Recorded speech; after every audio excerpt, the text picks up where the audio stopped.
Nossa aula, né, na nossa segunda aula, nós vamos falar dos emaranhamentos e as leis sistêmicas ou as ordens do amor. Antes de percebermos, né, de falarmos das ordens, é muito interessante falar dos ciclos da vida e os emaranhamentos dentro da constelação familiar. O Bert, ele trouxe esse conceito, né, de 5 círculos que permeiam a nossa vida. E os emaranhamentos, eles nascem exatamente nesses ciclos. Na verdade, é uma visão bem filosófica, né, onde nós precisamos olhar em que ciclo nós estamos presos ou precisamos melhorar, precisamos trabalhar. Mas, na verdade, na medida que a gente vai trabalhando um desses ciclos, eles vão nos levando a novas e novas consciências, né?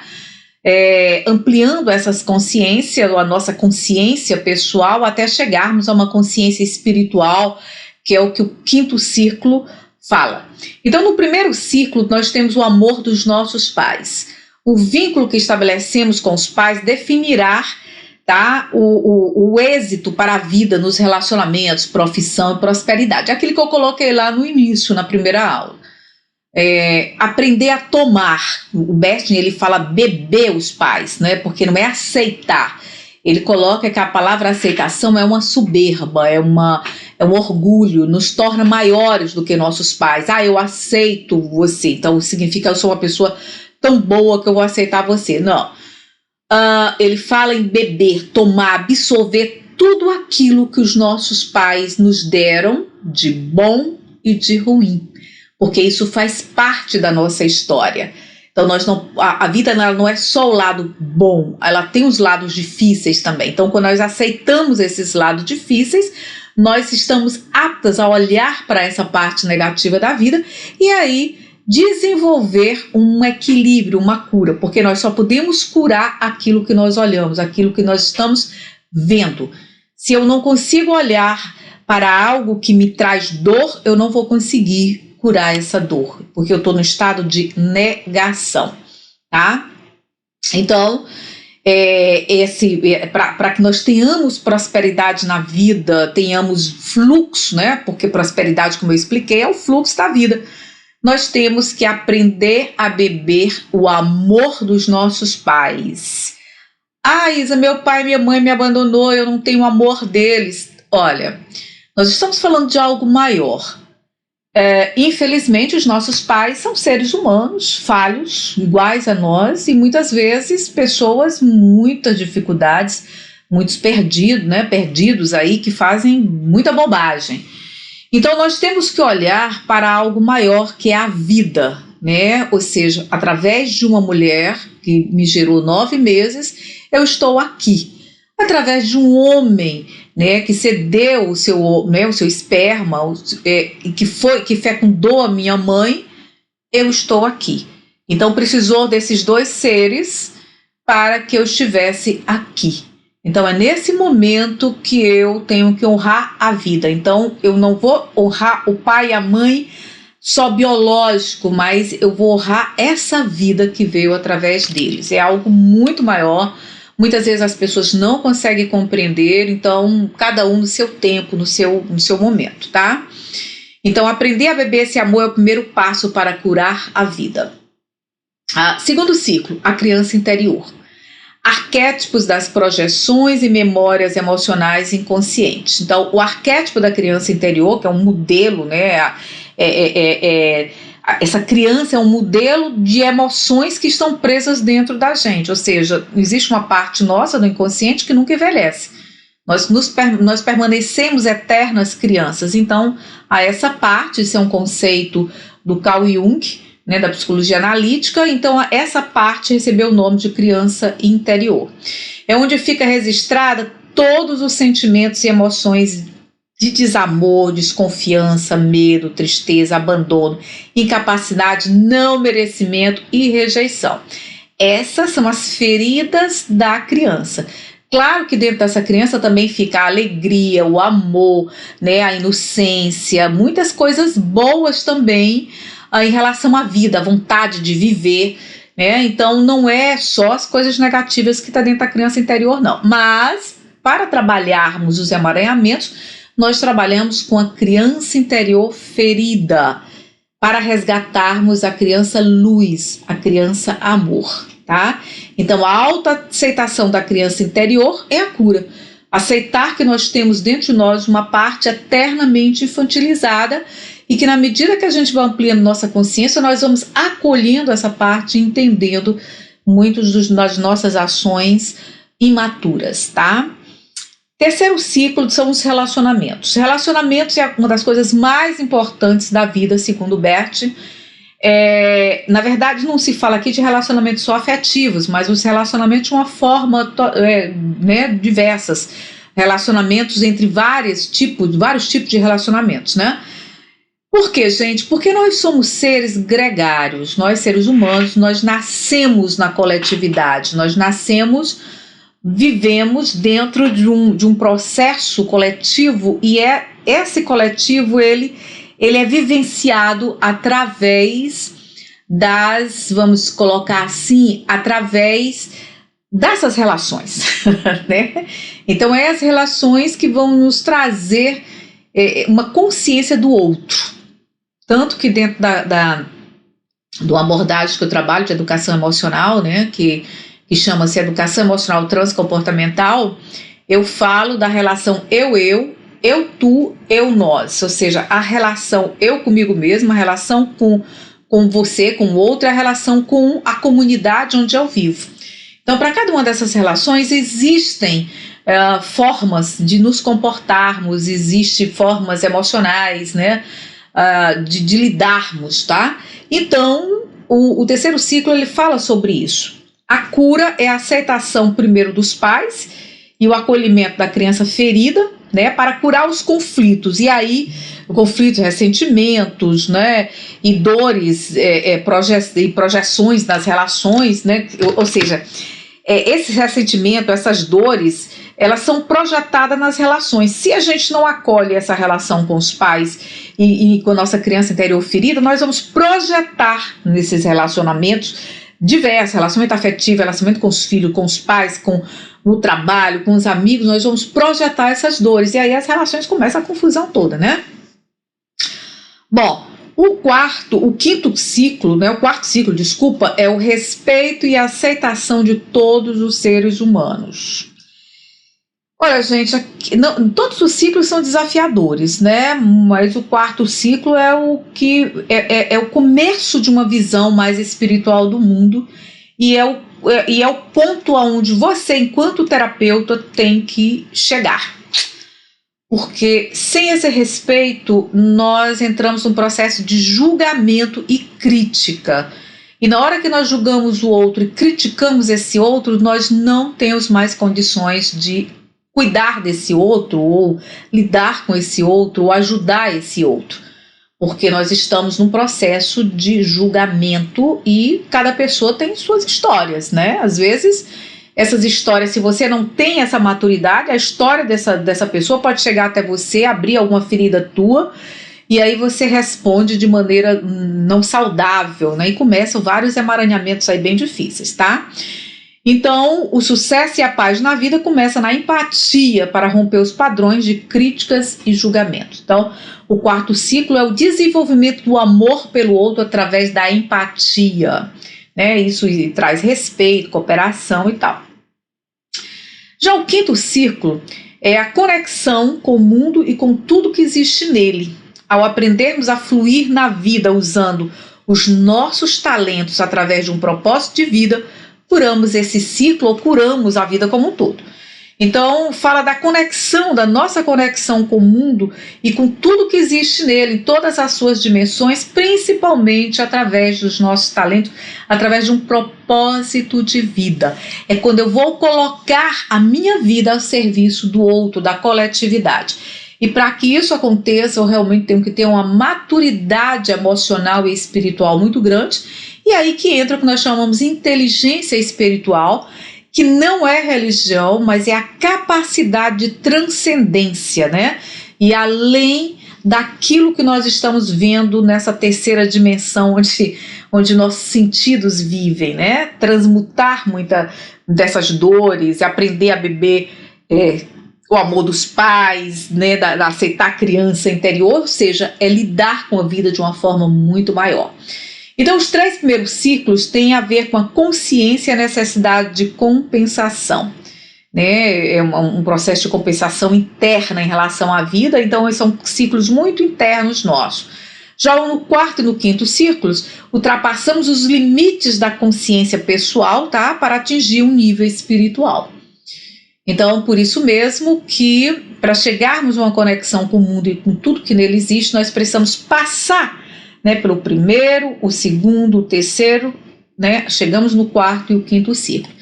Então, aqui é uma espécie de cartografia da consciência que o Bert desenvolveu para nos trazer uma ideia de que passos nós temos que ir dando para trabalharmos o ponto, vamos dizer assim, uma consciência maior da nossa vida que traz equilíbrio, paz e cura, né? Então, nesse ponto é que ele fala da boa consciência e da má consciência na constelação. Então, o padrão familiar molda nossos comportamentos, forma nosso caráter e guia nosso desenvolvimento pessoal, né? Como consequência, acabamos reproduzindo aquilo que o sistema familiar já estabeleceu como seguro, aceitável e adequado. E para sermos aceitos, devemos nos adequar a esses valores. É isso que a boa consciência pensa. A boa consciência aqui não se trata de uma questão moral, tá, gente? Aqui se trata de uma questão muito mais de percepção, né, do mundo ao nosso redor. Não é bom no sentido moral de ruim, né? Ou do bem do mal. Não, a boa consciência, que quando o Bert fala aqui, se refere a uma consciência mais inocente, uma consciência da criança que mora dentro de nós e que tem muito medo de mudar algo na vida por medo de não mais pertencer àquela família. Então, quem tem necessidade de pertencimento total é a criança interior. O adulto sabe que pode se virar, que pode cortar vínculos, que ele vai se virar e que ele vai criar outros vínculos. Mas a criança interior dentro de nós tem muito medo de cortar vínculos com a família. Então, passamos a perpetuar as leis dessa família que às vezes vem de 4, 5 gerações atrás, nós nem sabemos o porquê, né? Mas está lá. Tá? Então, isso, segundo Bert, molda 2 consciências, né? Como eu acabei de colocar, uma boa e outra má. Mas não são qualificações de ordem moral. Se refere ao modo como nós nos sentimos, o modo como observamos a vida. Então, a boa consciência é a tranquilidade do pertencimento, de cumprir as regras, rituais e leis do nosso sistema. Já a má consciência é a dor e a culpa de rompermos com a cultura familiar, mesmo que necessário, é o medo e a incerteza da exclusão. Então, isso aqui, sem trabalhar criança interior, nós não temos como romper com certos ciclos viciosos e negativos familiares. Passamos a perpetuar esses ciclos, gerando emaranhamentos. Então, para que haja realmente uma consciência maior, nós temos que lidar com essa culpa e com essa dor que o Bert deu o nome de má consciência, porque eu vou me sentir mal se eu estiver fazendo diferente do meu pai, da minha mãe, do meu avô, do meu bisavô e de quem mais, né, lá para trás esteja. Eu quero pertencer àquela família, então para mim pertencer eu quero ser igual a eles, eu quero, vamos dizer assim, viver de acordo com as leis deles. E quando eu não consigo isso, eu me sinto o quê? Má. Eu me sinto desobedecendo às leis do meu sistema. Então isso traz culpa, né? Traz dor. É isso que o Bert coloca, a sensação interna, tá? E quando eu obedeço tudo, e quando eu faço aquilo tudo que todo mundo deseja, eu sou a boa menina ou o bom menino, né? Então eu tenho uma boa consciência, porque eu consigo fazer tudo o que esperam de mim dentro do meu sistema familiar. Bom, aí é que está a grande questão. Nós só podemos crescer se rompermos com alguns ciclos e com alguma das leis sistêmicas da nossa família. Aí começam os grandes conflitos, né? A má consciência surge quando é sugerido que a pessoa haja diferente da sua família, mas sem deixar de honrar o sistema no qual ela pertence, reconhecendo que tudo o que ela é só foi possível graças a esse sistema. Então, romper com as leis do sistema não é negar o nosso sistema, mas é aceitar que algo, essa lei ou essas crenças foram muito boas lá no passado, mas que agora não tem mais sentido, né? E que eu vou honrar o sistema, que eu estou aqui hoje por causa da energia desse sistema, da força desse sistema.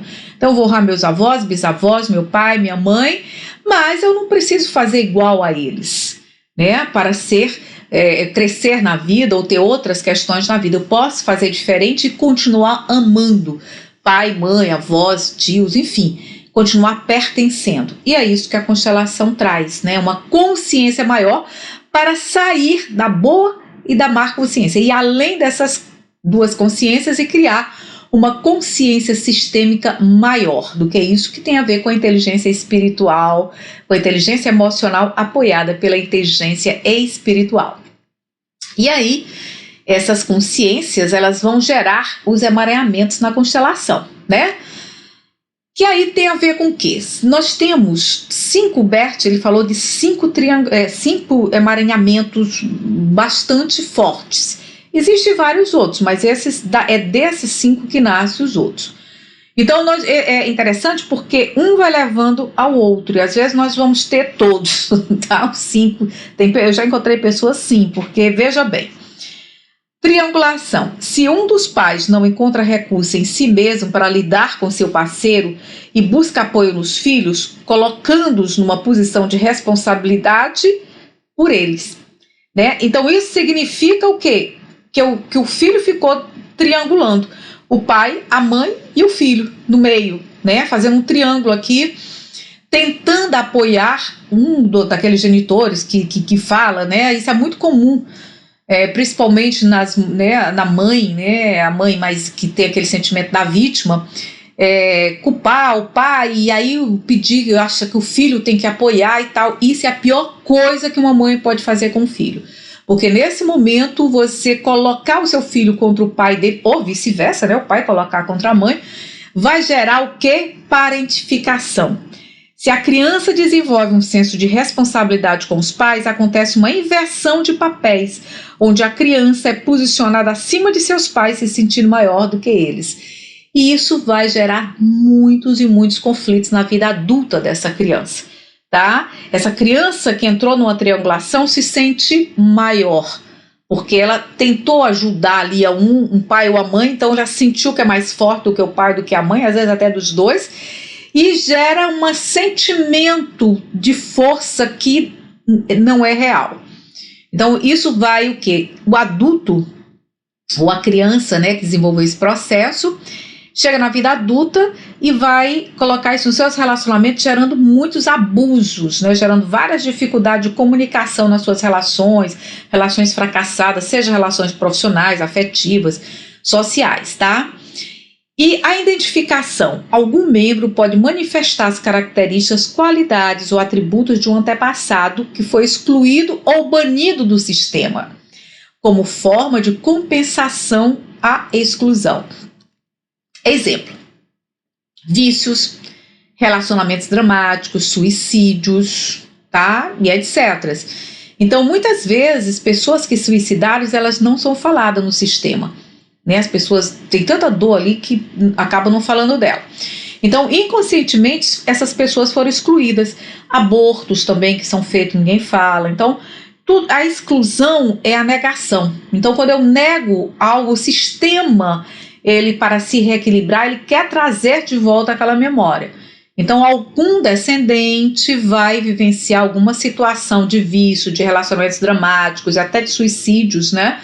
Para honrar esse antepassado. E isso se dá, né, esse processo de identificação gera a repetição. Se a ligação entre os membros de uma família se torna muito forte, pode surgir uma repetição do destino de um antepassado de forma inconsciente. E, gente, isso dá um problema tão sério, porque a pessoa não está no seu lugar. Então, muitas vezes, dentro do processo da constelação, quando nós identificamos isso, nós vamos entregar para esse antepassado, né, o que nós estamos carregando dele, para carregarmos só o que é nosso, que é só do nosso destino. E isso traz um fluir maravilhoso da vida, tá? Substituição. É o amor cego, consciência boa. Lembra que eu falei da boa consciência, né? De um membro diante do sofrimento do outro. Pode levá-lo a tentar carregar esse sentimento no lugar dessa pessoa, tentando substituir esse destino. Exemplo, um filho vê o sofrimento do pai e, em solidariedade, acaba inconscientemente fazendo coisas parecidas. Muitas vezes nós vamos encontrar filhos repetindo processos do pai, né? No sentido de bebidas, de jogo, de coisas meio complicadas, porque uma substituição, ele quer carregar aquele destino no lugar do pai que sofreu, então, doenças. Muitas vezes nós vemos várias doenças se repetindo no sistema, que tem a ver, sim, com uma consciência, né? A boa consciência, né? Da nossa criança interior, querendo carregar aquela dor, né? Aquele sentimento, no lugar daquela pessoa que ama. Tipo assim, eu substituo você, eu dou a minha vida pela sua, querido papai, querida mamãe. Isso tem muito a ver com filho, né? Os filhos, eles fazem muito isso inconscientemente, tá? Então, nós vamos encontrar esses emaranhamentos na constelação que vão gerando vários outros tipos de pequenos emaranhados, não é? Ou emaranhamentos, tá? Então, certas neuroses familiares não merecem serem cultivadas, tá? A gente tem que ceifar. Então, os problemas arrastados por sua família não precisam ser seus.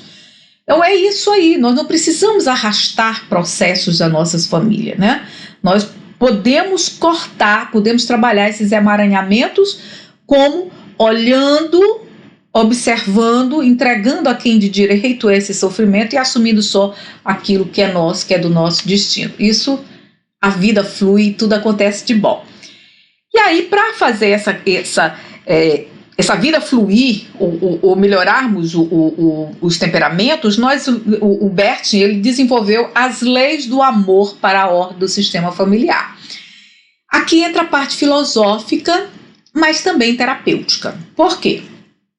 Porque as frases de cura são baseadas nessas 3 leis. As desordens e o reequilíbrio nas relações são regidas por 3 leis. Primeira das leis, pertencimento. Todos os membros da família possuem o direito de pertencer ao sistema. Se algum for excluído, outro membro tomará o seu lugar, repetindo o seu destino. Bertin Hellinger, né? Então, o Bertin, ele colocou que não importa o que você tenha feito, você pertence àquele sistema. É um direito seu pertencer a esse sistema familiar que você nasceu. Então, assim como é o direito também de outros membros, né? Por isso mesmo é que na constelação muitos emaranhados ou emaranhamentos surgem quando se quebra essa lei. E daí é preciso resgatar, reconhecer, trazer esses membros excluídos, ou você mesmo que foi excluído, para que haja a cura desse sistema. A segunda lei é da hierarquia, tá? Os que chegaram antes estão acima dos que chegaram depois, incluindo os pais que chegaram antes dos filhos. Sem ordem não há amor. É muito interessante aqui, nós vimos lá na questão dos emaranhamentos, né, de parentificação, né, quando o filho fica se sentindo maior do que o pai e a mãe, e isso é muito, muito, muito ruim para esse filho, no caso for você, né? Por quê? Porque isso faz com que você não tenha humildade diante da vida e nem consiga beber o amor do seu pai. E como é que isso vai se manifestar também lá na vida? Nas relações de trabalho, você não consegue aceitar hierarquias, você não consegue lidar com equipes, um relacionamento de equipes, você não consegue lidar nas relações como um todo. E você se torna uma pessoa muito insatisfeita com tudo. Então, entender que cada um tem o seu lugar e que para existir amor tem que ter ordem é a segunda lei sistêmica da constelação sistêmica, né? A terceira lei é do equilíbrio. O que dá e o que recebe conhecem a paz se o que dá e o receber, se o dar e o receber forem equivalentes. O equilíbrio entre crédito e débito é fundamental em todos os relacionamentos. Então, o Bert ele coloca o seguinte, que se eu der mais do que eu recebo, vamos imaginar que eu vou dar muito mais para você do que eu recebo. O que vai acontecer é que você inconscientemente vai se sentir devedor de mim e você vai embora. Aconteceu já isso, uma coisa muito interessante, com uma pessoa, vou dar um exemplo aqui, né?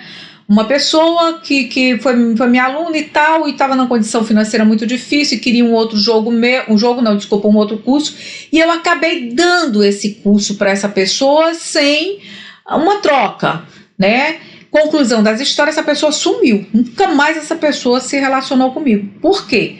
Inconscientemente ela se sentiu devedora, né, de mim. Um exemplo simples aqui. Então, assim, é muito interessante que haja troca, né? Quando não podemos haver, por exemplo, eu estou dando aqui um curso, você está pagando para receber o curso. Essa é a nossa troca. E está tudo bem. Eu vendo aqui o meu serviço, você compra o meu serviço, recebe esse serviço e essa troca está, ok, equilibrada. Mas se não existir isso, né, o que vai acontecer é que você, se sentindo devedor, você não consegue mais se relacionar com a outra pessoa inconscientemente. E é por isso que existem muitas relações que se quebram, às vezes até dentro do próprio casamento. Então tem que haver, isso não tem a ver só com questão de dinheiro não, tá, gente? O dar e o receber é um todo, é um amplo, é atenção, é carinho, é amor.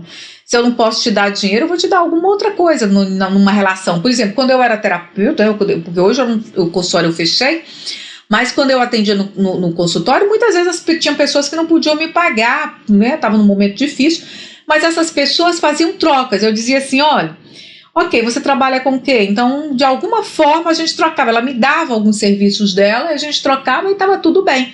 E tudo fluía muito bem, entendeu?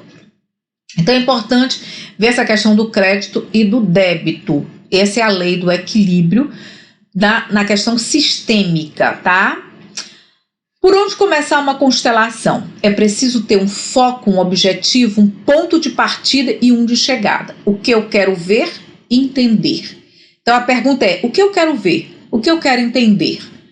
Né, dessa situação, da minha vida afetiva, do meu trabalho, das questões financeiras, da minha saúde, né, o que eu quero entender, né, o que eu quero ver, o que eu quero olhar na constelação. Então, se você não tiver essa pergunta ou esse tema, não dá para fazer uma constelação, tá? E nem o jogo, nosso jogo. Então, é muito importante que nós tenhamos muito claro esse tema. Por isso, nós podemos ver alguns exemplos de tema, conflitos familiares, pais, filhos, irmãos, tios, avós, conflito entre casais, né? Dificuldades em lidar com perda de parentes, pessoas queridas ou parceiros. Olha, gente, aqui eu tenho um testemunho pessoal também, um exemplo pessoal. Eu tenho vários irmãos, mas eu tinha uma irmã muito próxima, né? Nós tínhamos uma relação muito profunda.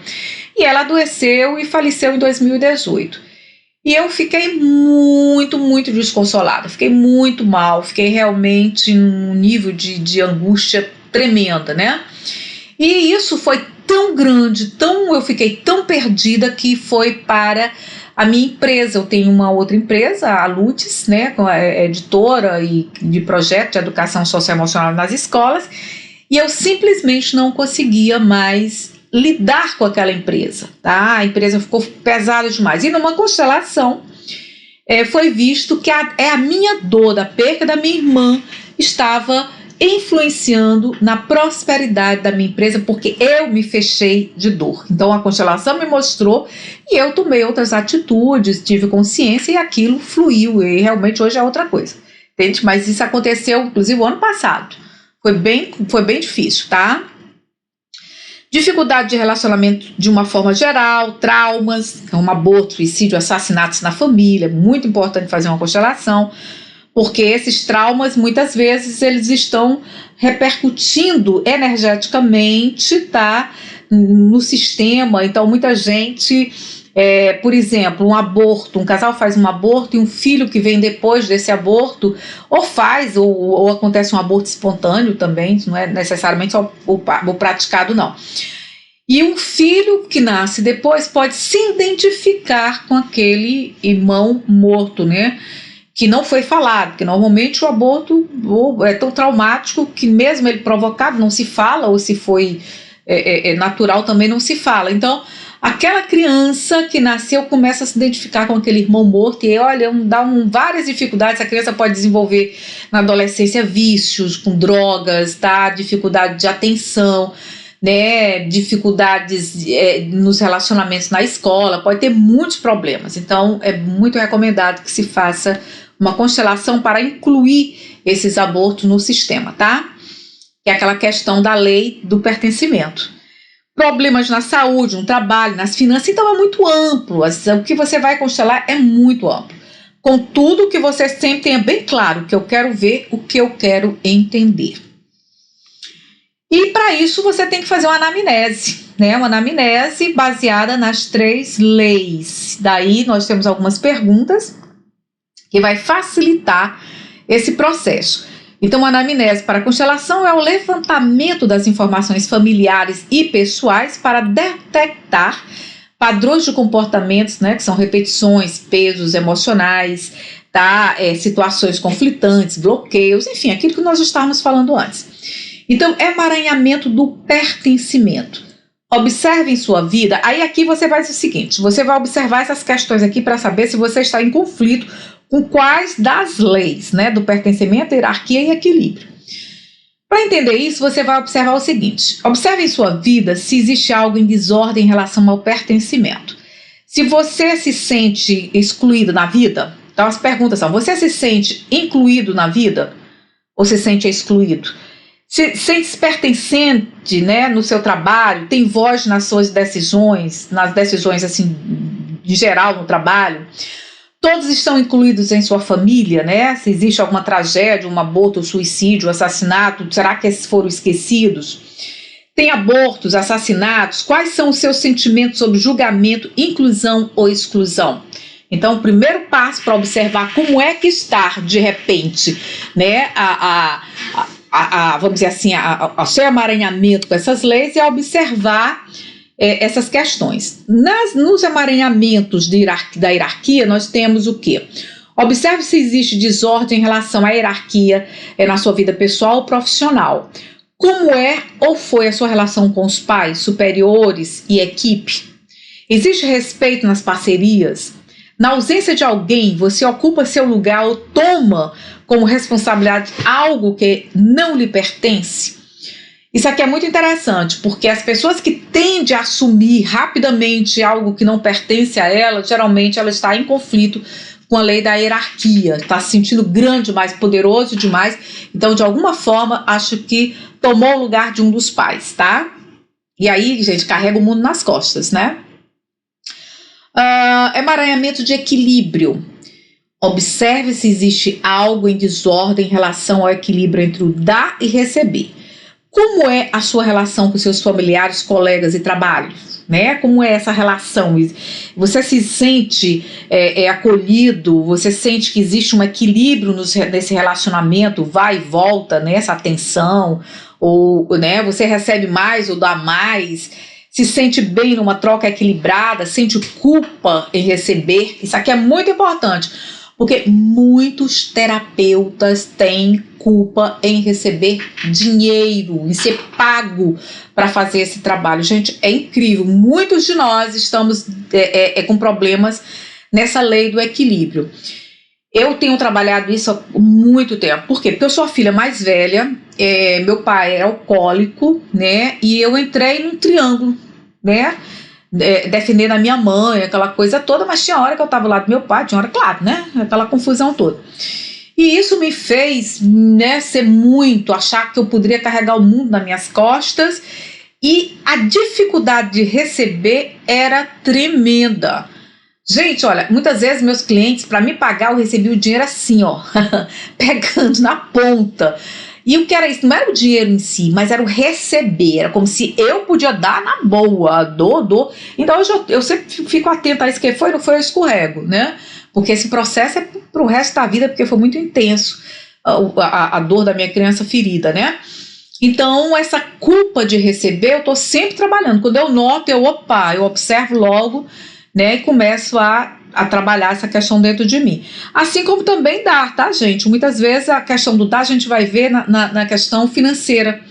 Dificuldade de pagar, dificuldade, né, de deixar o dinheiro fluir. E isso traz muitos problemas para a parte financeira, tá? Bom, e aqui nós chegamos ao final da nossa segunda aula e vamos para a nossa terceira aula. Te aguardo lá!